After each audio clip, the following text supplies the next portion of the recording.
Hello everybody, Joe Kane here from Joe Rocks Coronado with another rock that I just painted, and I'm just going to explain to you kind of what it is. I used, first of all, this is a beach stone, a natural beach stone. I always sign them on the back. That's probably reversed, but it says Joe Kane, and then it has the date by the year, and then hashtag Joe Rocks Coronado. But so the design is based on a tribal story I heard recently about how certain colors represent the phases of love or the evolution of love in a relationship. And they spoke about green being the first phase when everything's new, everything is growing and green, and so like springtime green, right? And then as you get into the passion phase, you have the color of red represents that everything's hot and excited and there's drama and passion and all that stuff is the red phase.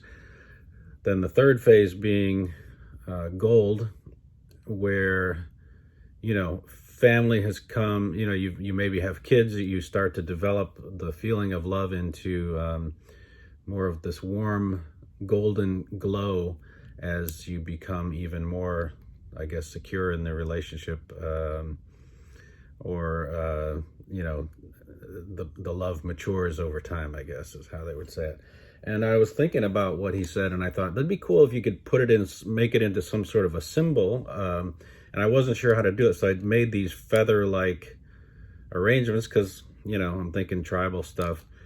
I can't remember which tribe it was, actually. I don't know if it was African. It might actually been something in might actually have been Aboriginal, because I've been watching all these documentaries looking for primitive art, just because I like to see the different patterns, and I also like the anthropological aspect of seeing how all these similarities in the legends and the myths and how human psychology and philosophy develops, even amongst places in the world that still have a lot of superstition and sort of what we would think of as uncivilized thinking or ways of living, and those places still exist, and it's fascinating to me to sort of explore that, and look at the things they're wearing and the things that they depict as art.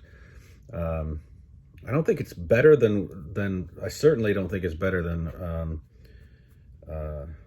classical art. I love beautiful representational, realistic paintings. Michelangelo's one of my favorites. Vermeer's probably my all-time favorite, but many others. There's so many that I truly love, and haven't developed anything near that type of skill. And also, I don't necessarily think you'd put that kind of a thing on a rock. But because I'm exploring my own art journey and I'm starting from scratch, I just like thinking about how people create symbols, how they use colors and even objects to represent different things when it comes to art.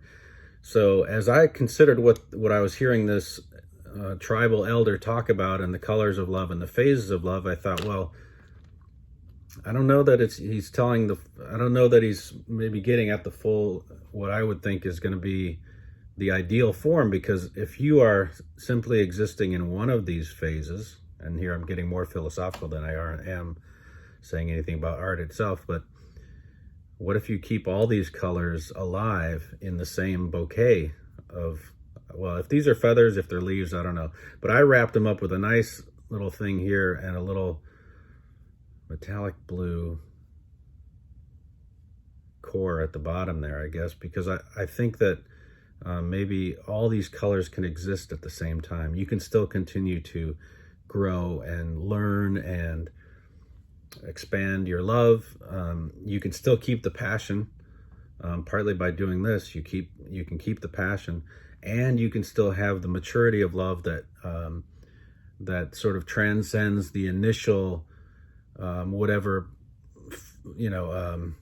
things that can be difficult when you're in a new love, where you still don't know, you still haven't come to that point where you're completely comfortable maybe expressing everything you need to in that relationship. So way off the topic of rock painting, but you know, that's what we do. We explore art, we tell stories, and we share what we can. So this rock, I finished just this past week, December 4th, and it'll be out there somewhere. I'll probably put it somewhere out for someone to find, and they'll look at this and have no idea about any of this stuff. So anyway, I hope you all enjoy these videos, and if you do, hit subscribe, hit like, and stay tuned for more rock painting with Joe in the near future.